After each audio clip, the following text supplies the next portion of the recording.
mesero. ¿Tú? ¿En qué vas a ayudar? Tú estropeas todo. Eso. Además, no a cualquiera le ofrezco un papel en mi show. Soy muy exclusivo. No soy ningún fulano. Soy Calvillo de apellido. Y de cabeza. Oiga, yo... A ver, amigos, díganme, ¿saben esa sensación de ver una cara en la televisión y sentir que es casi como un vecino? Alguien que ha estado ahí toda la vida, que aparece en la sala de tu casa con una familiaridad tan natural que ni siquiera te detienes a preguntarte cuándo llegó. No siempre recordamos su nombre a la primera, es verdad, pero lo reconocemos de inmediato, porque hay rostros que no necesitan presentación formal, se instalan en nuestra memoria de a poco, con paciencia, con los años, hasta que un día te das cuenta de que simplemente siempre han estado ahí. Y le da una torta de jamón machado. Ahí se arrepiente, pero al principio me odiaban. Esa familiaridad tan extraña, tan íntima, no se construye con escándalos ni con portadas de revista, no se fabrica con polémicas ni con apariciones en la prensa del corazón. Se construye con algo mucho más valioso y mucho más difícil de sostener, con constancia, con la disciplina silenciosa de aparecer función tras función, telenovela tras telenovela, proyecto tras proyecto, sin importar el tamaño del papel ni el brillo del reflector. Con años, décadas enteras, de mostrarse en nuestras pantallas hasta volverse parte del paisaje cotidiano, como el sillón favorito de la sala o la música que suena de fondo en las tardes de domingo. Entregues a un público maravilloso y que además es una ciudad que va para arriba siempre.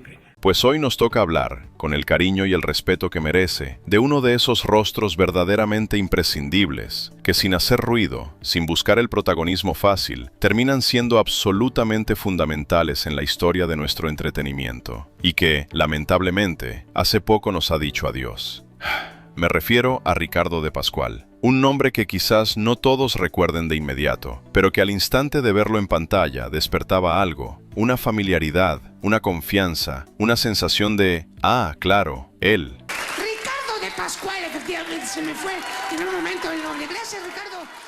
Un actor que no ocupaba necesariamente los grandes titulares, ni protagonizaba las historias más glamorosas como el galán de portada, pero cuya presencia era, y no exagero ni un poco, el pegamento invisible que mantenía unidas muchísimas de nuestras historias favoritas. Era de esos intérpretes que no necesitaban robar cámara para hacerse notar, que no requerían de grandes parlamentos ni de escenas explosivas para dejar huella. Bastaba una mirada en el momento justo, un gesto medido con precisión quirúrgica, una aparición breve pero calculada al milímetro para darle peso, textura y credibilidad a cualquier escena en la que pusiera un pie. Ricardo nació en la Ciudad de México un 21 de agosto de 1940, en una época en la que el entretenimiento aún se respiraba distinto, más lento, más teatral, más artesanal. Una época en que los actores se formaban con rigor, con humildad, aprendiendo los oficios del escenario desde sus cimientos, sin atajos ni fórmulas rápidas. Y la bestia, para invitarlos a que nos acompañen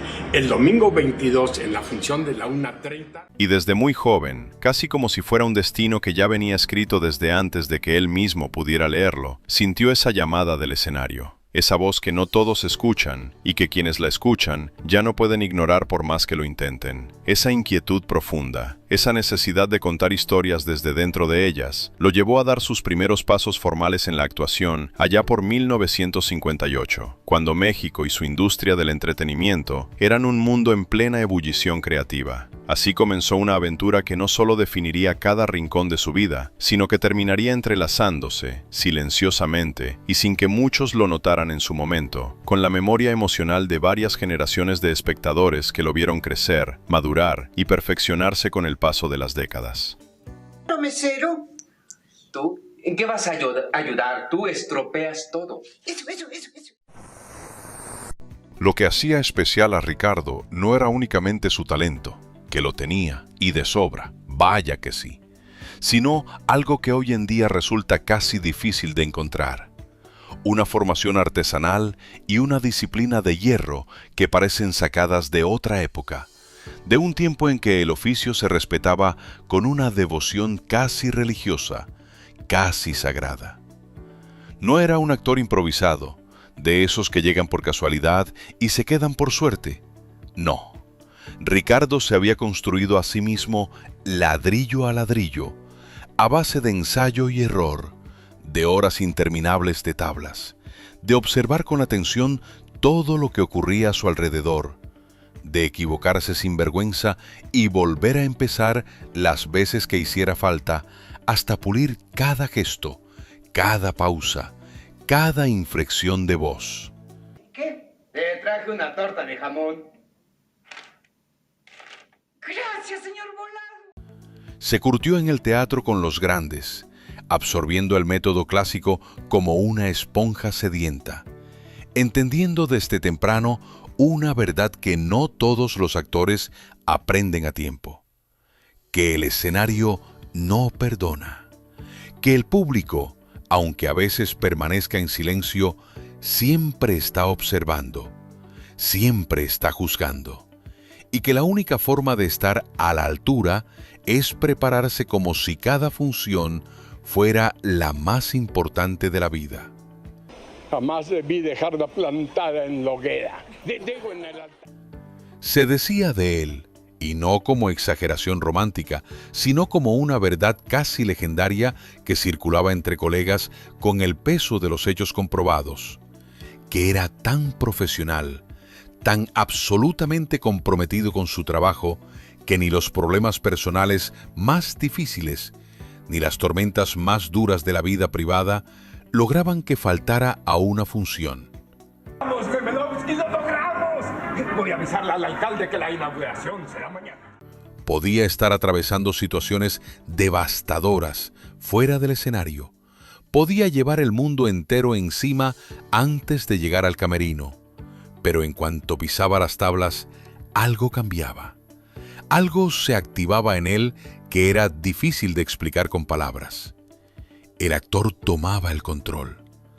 Todo lo demás quedaba suspendido, en pausa, esperando del otro lado de la puerta.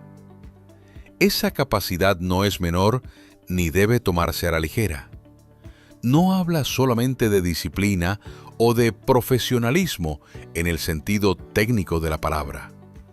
Escogiste el más fácil, pero bien contestado, fíjate bien lo que te digo. Otro más que come pollo. Habla de una entrega profunda, casi obsesiva, visceral, a una vocación que para él claramente no era solo un trabajo, sino una razón de ser. En sus inicios, además, tuvo la fortuna, y también hay que decirlo, el mérito propio de quien sabe aprovechar las oportunidades cuando se presentan, de trabajar junto a verdaderas leyendas de la comedia mexicana, como Chucho Salinas y Héctor Lechuga. Figuras que no solo dominaban el humor con una maestría envidiable, sino que manejaban con precisión de relojero el timing, la presencia escénica y ese contacto casi magnético con el público que no se enseña en ningún manual. ¿Y qué piensa hacer con todo ese dinero? Dígame usted, ¿en qué secretaría trabaja? Trabajo aquí por... De ellos, Ricardo no aprendió únicamente técnica, aunque técnica aprendió de sobra. Aprendió algo mucho más sutil y mucho más valioso. Esa sensibilidad casi instintiva para entender cuándo un silencio pesa más que cualquier palabra, cuándo una mirada puede desatar una carcajada, cuando hay que dejar que el aire de la sala haga el trabajo por ti. Salinas. Leonorilda. Héctor Lechuga. Su servidor y amigo Chucho Salinas en Chucherías. Todo eso, cada uno de esos aprendizajes acumulados con paciencia y humildad a lo largo de los años, le dio una base sólida, firme, casi inquebrantable para lo que vendría después. Porque lo que vino después fue una carrera que no solo fue extraordinariamente larga, sino sorprendentemente constante, extendiéndose con una vitalidad asombrosa por más de 6 décadas de trabajo ininterrumpido. Y en cada una de esas etapas, en cada uno de esos capítulos de su historia, Ricardo no se limitó simplemente a estar presente, a ocupar un lugar en el reparto y cobrar su cheque. Gran proyecto que me da vida, no nada más en el que me da vida. Le agradezco mucho a Pedro que... Ricardo se mantuvo vigente, se mantuvo relevante. Supo adaptarse a los tiempos, evolucionar con los formatos, renovarse sin traicionarse, pero sin perder nunca, en ningún momento, esa esencia inconfundible de actor formado a la antigua, de los que entendían que el verdadero brillo no vive en el reflector más potente ni en el cartel más grande, sino en el oficio bien hecho, en la escena bien resuelta, en el personaje bien habitado. Vamos a celebrar un Te Deum para dar gracias a Dios por su feliz llegada. Sin embargo, detrás de las cámaras, lejos del ruido de los sets y de esa rutina casi mecánica de entrar y salir de personajes como quien cambia de ropa, su vida personal guardaba una historia que parece escrita con la intención deliberada de romper cualquier expectativa, como si el destino hubiera decidido regalarle un último giro narrativo verdaderamente digno de cine. Una historia que, durante mucho tiempo, permaneció en silencio, guardada con discreción, casi en secreto, y que solo salió a la luz cuando ya no había nada que ocultar ni razón para seguir callando. Novela muy interesante, muy bella, muy juvenil, muchas aventuras que tuvimos grabadas. Se casó con Marta, una mujer cuya historia personal, por sí sola, ya desafiaba cualquier narrativa convencional antes incluso de que Ricardo apareciera en ella. Había sido monja. Y ahí, en ese punto tan improbable, tan alejado de cualquier guión predecible, comienza un romance que no sigue las reglas de las historias que conocemos, que no obedece a los caminos trazados ni a los tiempos esperados. No se conocieron en un foro de grabación, ni en una reunión social entre conocidos comunes, ni a través de amistades que los presentaron con buenas intenciones. Se encontraron en ese espacio tan extraño y tan moderno que es Internet, donde todo parece efímero, superficial, destinado a evaporarse antes de volverse real, pero donde, para ellos dos, empezó algo profundamente verdadero que ninguno de los dos esperaba encontrar a esas alturas de la vida. Sí, pero no soy ningún fulano. Soy Calvillo de apellido. Y de cabeza. El primer encuentro cara a cara fue en Puebla, un momento cargado de incertidumbre y de expectativa, de esa mezcla nerviosa entre lo que uno imagina y lo que finalmente se presenta. Y bastó ese encuentro, esa primera vez frente a frente, para que ambos entendieran que lo que estaban sintiendo no era pasajero, ni casual, ni producto de la soledad. Esposa que te consiente mucho y que te quiere mucho, ¿verdad? De verdad que doy gracias a Dios, me ha tocado la mujer más. Decidieron, casi contra toda lógica aparente, que querían estar juntos, que valía la pena intentarlo, que a veces el amor llega tarde y raro y por caminos que nadie habría señalado en un mapa, y que eso no lo hace menos real, sino quizás todo lo contrario. Se casaron por lo civil en 2014, dando ese primer paso formal que sellaba ante el mundo lo que entre ellos ya era una certeza. Joven, yo viejo, y mira, le llevo 30 y tantos años. Wow. Pero la vida aún les tenía reservada una escena más. Una de esas que solo la realidad se atreve a escribir porque ningún guionista tendría el valor de proponerla. En 2020, en pleno caos mundial, con el planeta paralizado y el miedo instalado en cada rincón, llevaron a cabo su boda religiosa. Por Zoom. Sí, exactamente como lo estás imaginando, en medio de una pandemia que aislaba los cuerpos y llenaba de distancia los espacios que antes ocupaba la cercanía, ellos eligieron unirse de la manera que fuera posible, con los medios que hubiera disponibles, como si el tiempo se les estuviera escapando entre los dedos y no hubiera un solo día más que perder esperando que el mundo volviera a la normalidad. ¿Pero sabes cómo fue? No. En pandemia, por internet.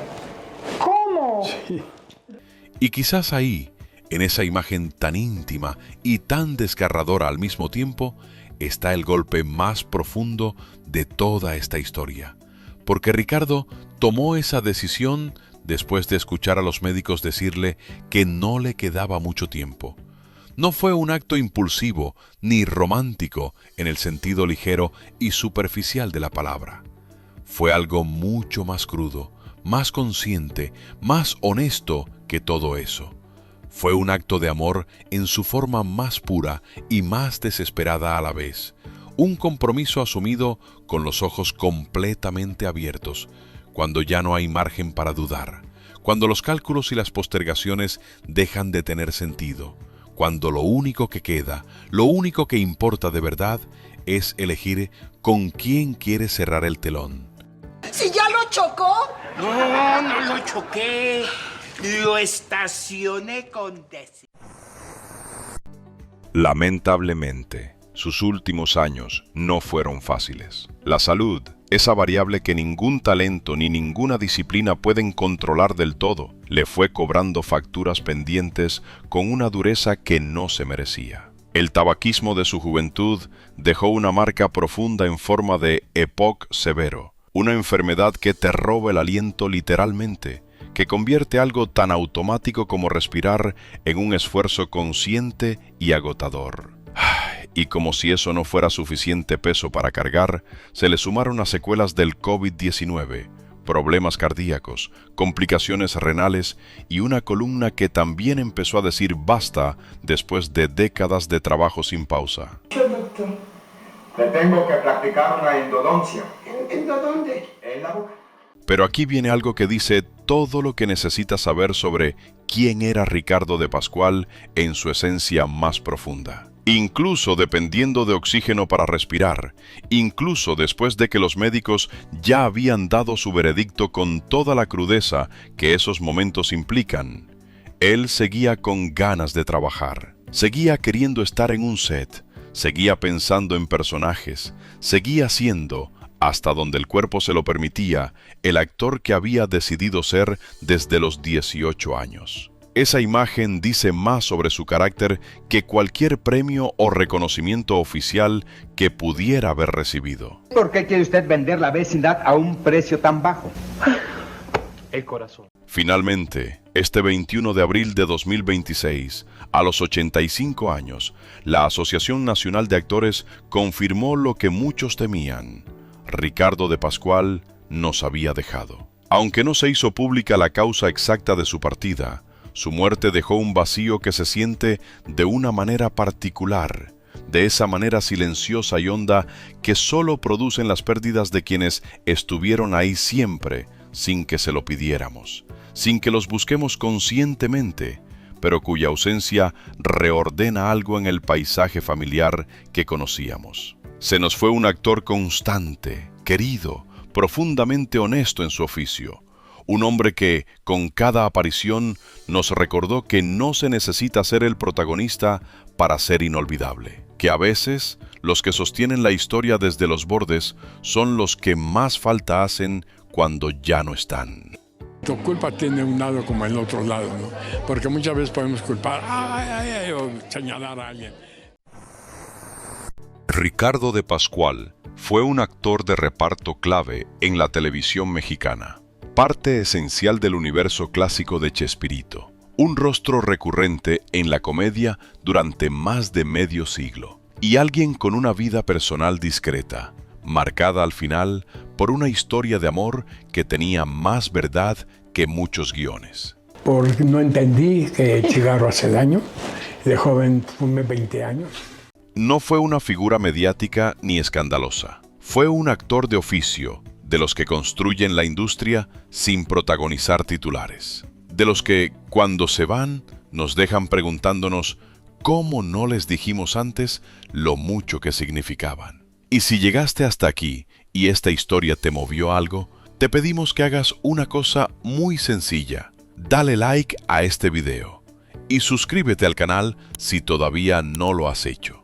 Cada vez que reconoces el trabajo de alguien como Ricardo, de los que construyeron la televisión que amamos desde la sombra, nos ayudas a seguir contando estas historias que merecen ser contadas. porque hay muchos más nombres como el suyo esperando que alguien los recuerde en voz alta. Nosotros seguiremos haciéndolo. Nos vemos en el siguiente video. Piensa que estás desaprovechando una oportunidad grandiosa.